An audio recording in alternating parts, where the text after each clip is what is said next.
Well, 30 years as an entrepreneur, 20 years as a technology investor, and 10 years roughly as a futurist. Still working in all these fields. And what I really enjoy is connecting the dots between these things.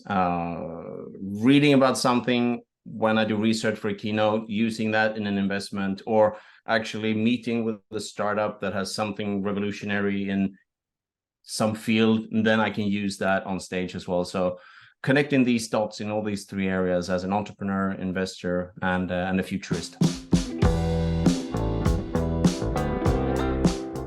It's really, for me, having worked, as I said, as an entrepreneur and technology investor for many years, when writing the book, I wanted to share how I view the future of business and how business develops and business models develops based on new technologies. And for me, it's a three-way process. First, you need to analyze technologies. You need to be curious and take in what's out there, all different kinds of technologies. And you also need to understand the timing perspective. Is this happening now? Is it relevant for me? Or is it happening in 5 or 10 years? Then, of course, I can set it aside for a bit. So first step is to analyze and understand what's out there. The second part of this is to assess the implications for me as an individual, for me as an organization, as a government, or as a company. I need to assess how it actually changes my relationship with my surroundings, value chains in my industry, competition in my industry, partnerships I have, or partnerships that can come up from a new innovation that enters my industry. I need to assess the implications in my relationship to my customers, my users. They will probably come up with new ideas using a new innovation in interacting with my company, for example, or I can provide them with new products and services based on a new technology, for example. And then the third part, when I've analyzed technologies, I've seen these things, I see what's happening, I started using it in my company, I've assessed that it's useful for my customers. Then the third step of this is to adapt to new business models, new ways of understanding and dealing with uncertainty, the ethical impact and consequences of this, and also, of course, sustainability and the environment and how that affects me as an organization. So analyze technologies, assess the implications, and then adapt to this new reality, in short.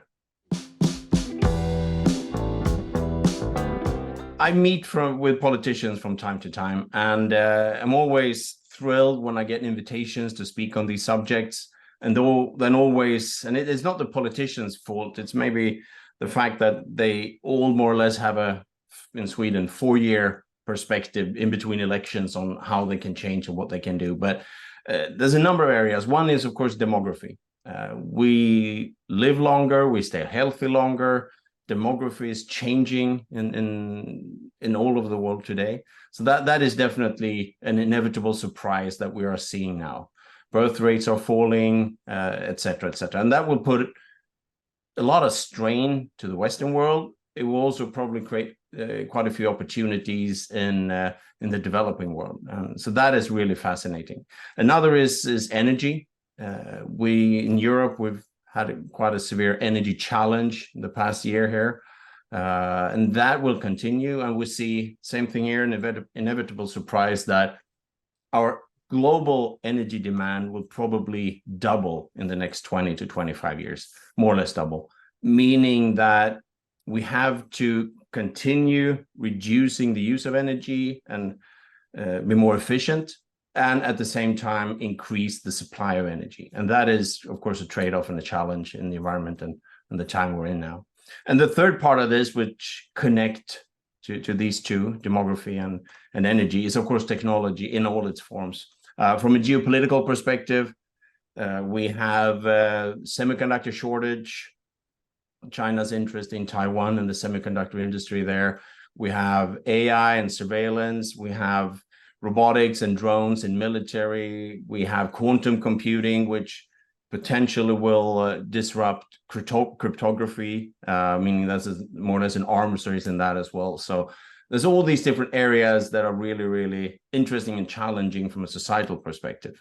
And what I think any individual, any politician or business leader should make sure to trust experts, trust science, trust the scientific development and that perspective, but also question, how does that work for me? How does that affect me? And how can I use this to my benefit? Meaning that you also need to form your own opinions around these technologies, whether you're a prime minister or an employee in a company.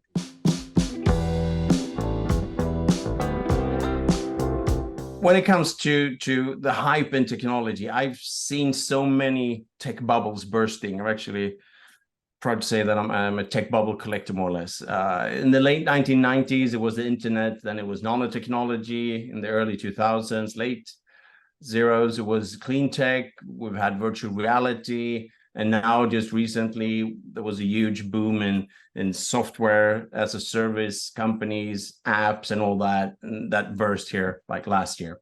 And that is really difficult. It is hard to tell the hype from something that is long-term, very sustainable. I think as both as an individual and as a company, you need to stay informed. As I said before, be curious and a bit skeptical, form your own opinion about these things. And both on your own level and on a corporate level, I think you need to test. You need to test and see if it works for you. If you're a large company, you can deploy a new innovation in a small group or division and see how it works and experiment with it in a confined space, so to speak. And what we have now when it comes to hype, we have this, the current trend and sort of great interest in artificial intelligence, and specifically generative AI, ChatGPT, Midjourney when it comes to images and all that. And short term, I see that this is as much as a hype as anything else that we've seen. It's a tremendous hype in venture capital. There's been so much money deployed into these companies. It's just absurd and actually a bit scary. So short term, I think we're definitely overreaching in trying to put generative AI, ChatGPT in each and every area and say that it's transformative. In my opinion and what I've seen so far, it's really not. Long term, that's a totally different thing. Long term, when it comes to automation, when it comes to generative AI or any other use of artificial intelligence, machine learning, etc., we definitely are seeing today and will see in the coming years some great transformation on how we work, how we live, how we interact with our gadgets, with other people, etc. So in my opinion, I think it's important to keep two perspectives in your head at the same time. Short term, that there might be a hype, but long term, that is definitely a great opportunity. And quite often we overestimate the effects in the short term and underestimate them in the long term. That's an old proverb in that sense. To future-proof yourself, I think it's the same for an individual as it is for corporate. You have to be willing to experiment, try on new things. For example, now that we have generative AI, I mean, get an account, sign up for that, try it, see if it can be useful when you write text or if it's not. But also, so that's one thing, to be curious and try out new things, of course. Open-minded in that sense. Another perspective on the individual level is that we're in one way back to this Renaissance thinking.